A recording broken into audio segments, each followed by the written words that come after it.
anak ayaw ibigay sa ina.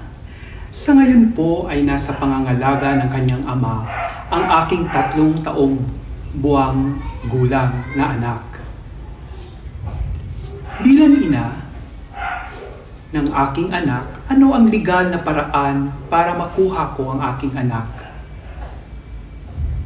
Kaugnay nito, ang iyong anak ay nararapat na sa ilalim sa inyong pangangalaga alinsunod sa Article 176 ng ating Family Code.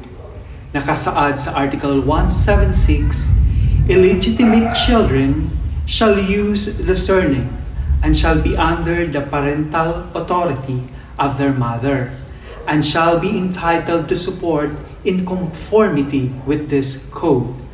Ang hindi lehitimong anak ay dapat nasa sulong pangangalaga ng ina at kustudiya mo, ayon sa Joey V. Briones versus Maricel P.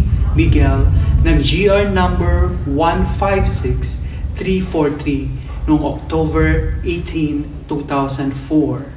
Ito ang alituntunin kahit pa nakilalanin ng ama ang anak niya. Ang nasabing bata ayon sa Moskeld versus Court of Appeal 300 Iskra 464. Sapagkat ang pagkilala ng ama sa bata bilang kanyang anak ay isang dahilan lamang upang bigyan niya ang bata ng suportang pinansyal at hindi para magkaroon ng karapatan ng kustudiya sa bata. Ayon sa David V. versus Court of Appeals 250 Eskra 82, dagdag pa rito, ayon din sa ating Family Code, ang bata na ang edad ay 7 taon pababa ay dapat nasa pangangalaga ng kanyang ina. Kaya naman ikaw ang mas may higit na may karapatan sa iyong anak kahit kinikilala siya ng kanyang ama sa pamamagitan ng paggamit ng kanyang pangalan sa inyong anak. Kaugnay nito, maaari mong kunin ang iyong anak sa kanyang ama bago ka gumawa ng legal na aksyon. Ikaw ay aming pinapayuhan na masinsin makipag-usap muna sa ama ng iyong anak upang maiwasan ang pagsampa ng kaso sa hukuman. Kung hindi siya makikinig sa iyong pakiusap na ibigay sa iyo ang iyong anak, maaari kang magsampa ng bagong petition for habeas corpus laban sa ama ng iyong anak. Sa pagsasampa mo ng nasabing kaso, kinakailangan mo ang serbisyo ng isang abogado. Sumalinaw sa batas.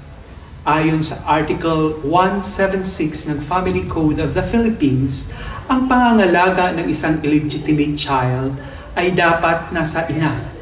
Yung parental authority ay nasa ina. At kahit na na-recognize ng ama o ginagamit ng ama niya ang surname ng ama niya, hindi po ito kadahilanan o kinikilala ng batas na siya ang may parental authority. Ito lang po ay nagbibigay sa kanya ng karapatan na suportahan ng pinansyal yung bata. Pero ang karapatan ng kustudiya ay wala po. Ayon po yan sa Court of Appeal 250 Eskra 82. Ayun po.